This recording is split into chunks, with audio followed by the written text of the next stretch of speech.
بسم اللہ الرحمن الرحیم بسم اللہ الرحمن الرحیم۔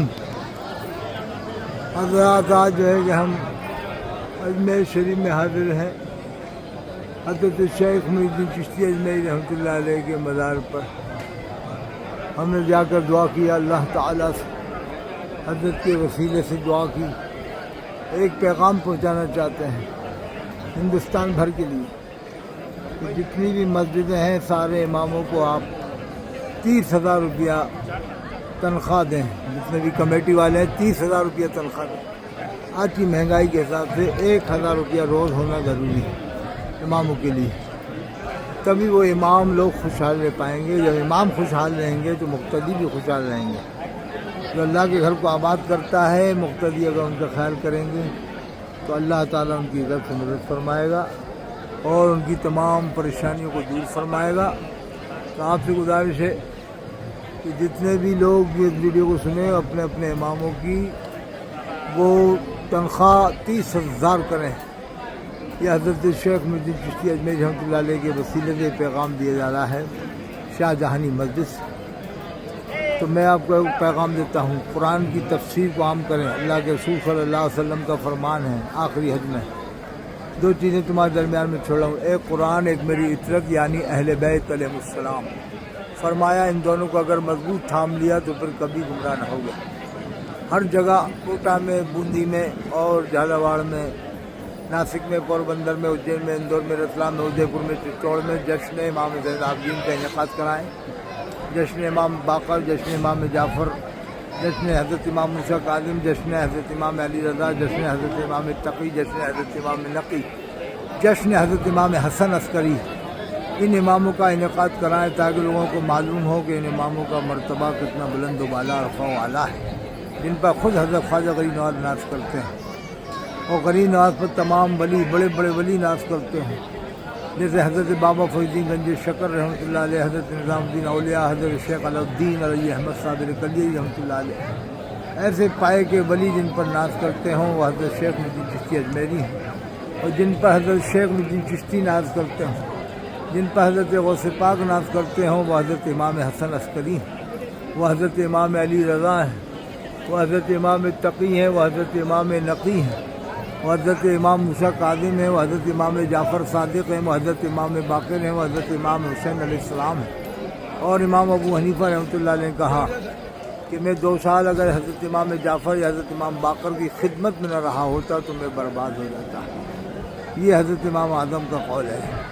تو آج تک کبھی بھی جشن امام موسیٰ کاظم کہیں بھی نہیں ہوا پوری دنیا میں، نہ جشن امام علی رضا ہوا، نہ جشن امام تقی ہوا، نہ جشن امام نقی ہوا، اور آج کے مولویوں کے جلسے ہو رہے ہیں پوری دنیا میں اور ہندوستان بھر میں۔ یہ کیا تماشا ہے؟ آج کے زمانے کے مولویوں کے جلسے تو پورے ہندوستان میں اور دنیا بھر میں ہو رہا ہے، اور جنہوں نے پوری دنیا کے اندر اسلام کا پیغام عام کیا، جن بزرگوں نے، ان کے نام کے جلسے کیوں نہیں ہوتے ہیں؟ یہ بڑے تعجب کی بات ہے۔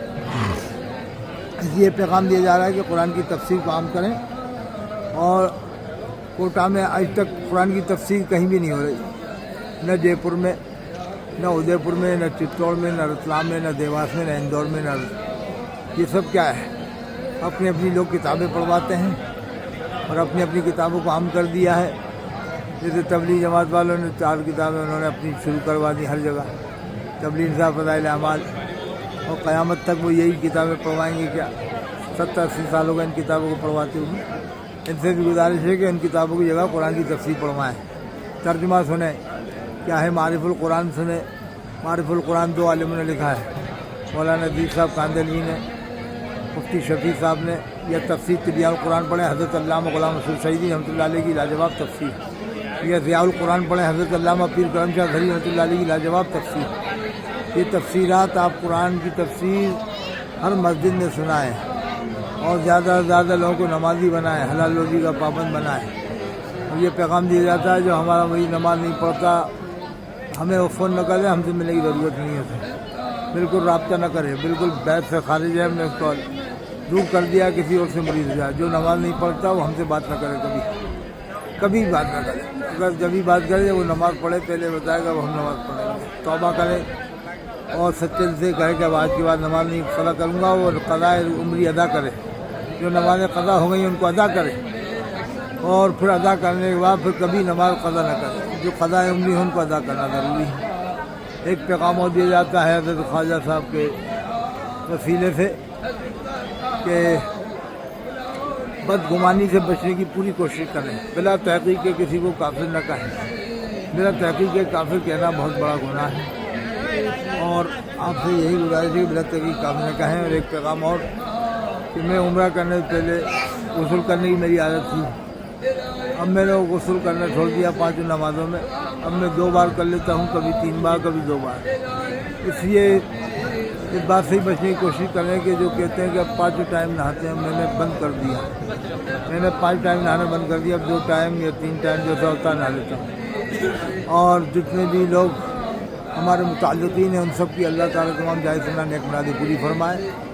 خاص طور سے تاج العلماء حضرت مولانا شمشاد صاحب جو علی گڑھ میں سنیت کا بہت بڑا کام کر رہے ہیں، اور حضرت مولانا حاجی عبدالصمد صاحب جو ٹین والی مسجد کے امام ہیں، سنیت کا کام کر رہے ہیں۔